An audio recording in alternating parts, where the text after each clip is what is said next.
Sibi railway track के करीब धमाका हुआ है। जाफर एक्सप्रेस धमाके से बाल बाल बच गई है। धमाके के वक्त जाफर एक्सप्रेस स्टेशन से कुछ फासले पर थी। धमाका ट्रैक से 2 से 2.5 फुट के फासले पर हुआ है। रेलवे हुकाम ये बता रहे हैं धमाके से किसी किस्म के जानी नुकसान की कोई इतलात नहीं है। किसी किस्म का कोई जानी नुकसान नहीं रिपोर्ट हुआ है। रेलवे हुकाम के मुताबिक धमाके के बाद क्लियरेंस ऑपरेशन मुकम्मल कर लिया गया है। तो सिब्बी से आपको खबर दे रहे हैं, रेलवे ट्रैक के करीब ये धमाका हुआ है। जाफर एक्सप्रेस धमाके से बाल बाल बच गई है। धमाके के वक्त जाफर एक्सप्रेस स्टेशन से कुछ फासले पर थी।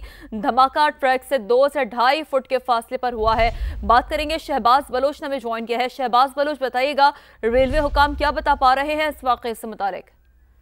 जी देखें, ये सिब्बी रेलवे स्टेशन से तकरीबन आधे किलोमीटर के फासले पर धमाका हुआ है। धमाका रेलवे ट्रैक से तकरीबन 2 से 2.5 फीट के फासले पर हुआ है। धमाका उस वक्त हुआ है जब पेशावर से कोयटा जाने वाली जो जाफर एक्सप्रेस है वो गुजर रही थी और उसके इंजन गुजरने ही वाला था, उसी दौरान धमाका हुआ है। लेकिन धमाके के नतीजे में किसी किस्म का कोई जानी नुकसान नहीं हुआ है। धमाके के फौरी बाद सिक्योरिटी फोर्सेज जाए वक़्वा पर पहुंच चुकी हैं और बीडी टीम भी वहां पर पहुंच चुकी है।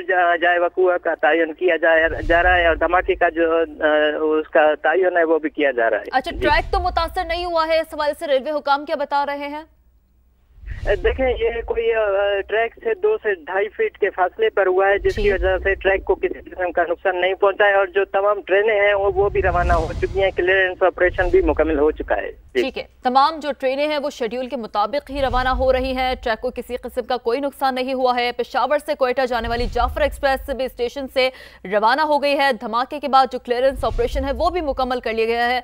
धमाके से किसी किस्म के जानी नुकसान नहीं हुआ है। रेलवे हुकाम ये बता रहे हैं धमाका ट्रैक से 2 से 2.5 फुट के फासले पर हुआ है, इसीलिए ट्रैक बाहिफाजत है। ट्रैक को कोई नुकसान नहीं पहुंचा है और जो तमाम ट्रेन है वो अपने स्केड्यूल के मुताबिक, शेड्यूल के मुताबिक रवाना है।